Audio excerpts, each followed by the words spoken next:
Master गीत बजावा चढ़न भैया ऊपर वाला डाउन ना हो। बड़े बड़े गीत आप लोगों के बीच में आवत बा। ऐसा ऐसा गीत आवता है भैया, गावन बजावन तो बड़ी दूर के बात हो, वो कुछ शब्द कहे में शर्म लगत बा। लेकिन कुछ ऐसा गीत हो कि जो समाज में चलत हो, लोग पसंद नहीं करत हो। मास्टर हमार गीत बजावा फोन कोनो में हरारू हाँ वो अपने मर्द के फोन पर लगल दिनवा रतिया फोन आवे, मतलब हर मिनट मिनट घबरा गई तरस के सोन घरे रही ना तो कहबी कि कमैबा ना तो कैसे काम चली। आज जब यहाँ भेज दिले बाड़ी तो 24 घंटा में मारत बाड़ी की फोन 23 घंटा तो रावल करत बा। आप बताओ हम करी तो का करी, कलश की आवा नहीं तो काम आवा तो हम अपने आप के ना घामे में अपन जिंदगी जार के मर जाई। मर्दा का मारे हाथ धरे लस कलश घबड़ो मत आवत नहीं। अच्छा जब घरे आई 15 दिन बीतल हो, अब मेहरारू हर में सीधे के मुंह चढ़वले दिया कौन गया भाई जल्दी भाग गया कलश की जल्दी निकल जा, जहाँ से आई हुआ जल्दी निकल जा, अभी तो हर रोहन हमसे बर्दाश्त नहीं के हो। मर्दा कलश अरे भाई कर का देनी काम कहला भैया मेहरारू का कहना बहरा से आवेला चौहाई के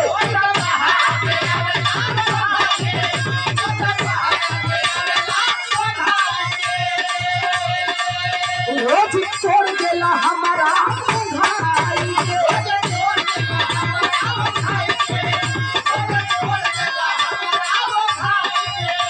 हो तू बहरा से आवेला चौहाई के रोज तोड़ देला हमारा भाई के कहेला पुलिस जब तू ही ना करी एक चीज खातिर से ना कहेला पुलिस जब तू ही ना करी एक चीज खातिर से ना। अरे रात भर ये राजा अरे रात भर ये राजा कमल भक्त सुनेला रात भर ये राजा कमल भक्त सुनेला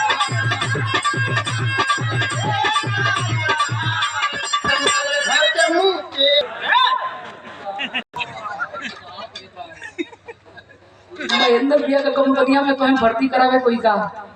साफ साफ ना सुना था खतना आदमी यहाँ बैठे न फालतू बोलेगा कहे कहेला पुलिस छपती ही ना पड़ी एक चीज खातिर से ना। अरे रात भर ये राजा रात भर ये राजा कमल भक्त सुनेला रात भर ये राजा कमल भक्त सुनेला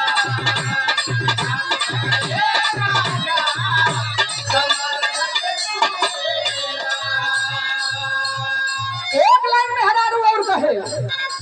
कहा दिया कि सुना एक दिन राजवन चमकल रहत हुआ यही में तो जिंदगी हमारे नाश कर देले बड़ा। कहा दिया का कम जो पानी जी बल जो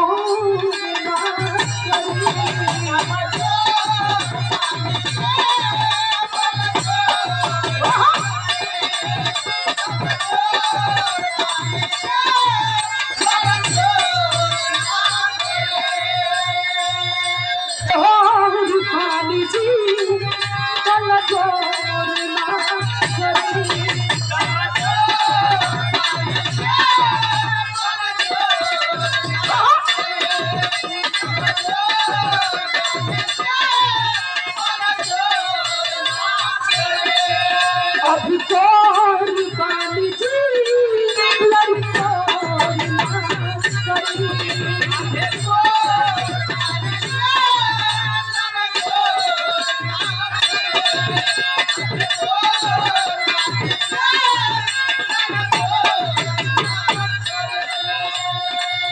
जो भिदा में पड़ल बानी हाँ सतनामी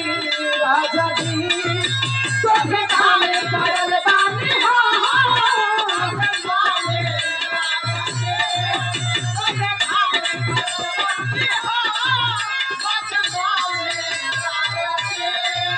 प्यार तहरा से होता न को जनी जानी राजा जी प्यार तोहरा से होता न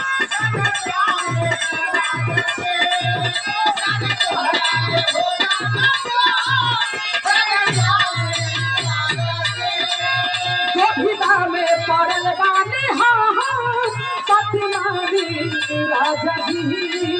प्यार तहरा ले होता न को जनी जानी राजा जी काली घबरात जब जागे जजबा अरे काली घबरात जब जागे जजबा आधी रात में तू उठे अरे रात भर ये राजा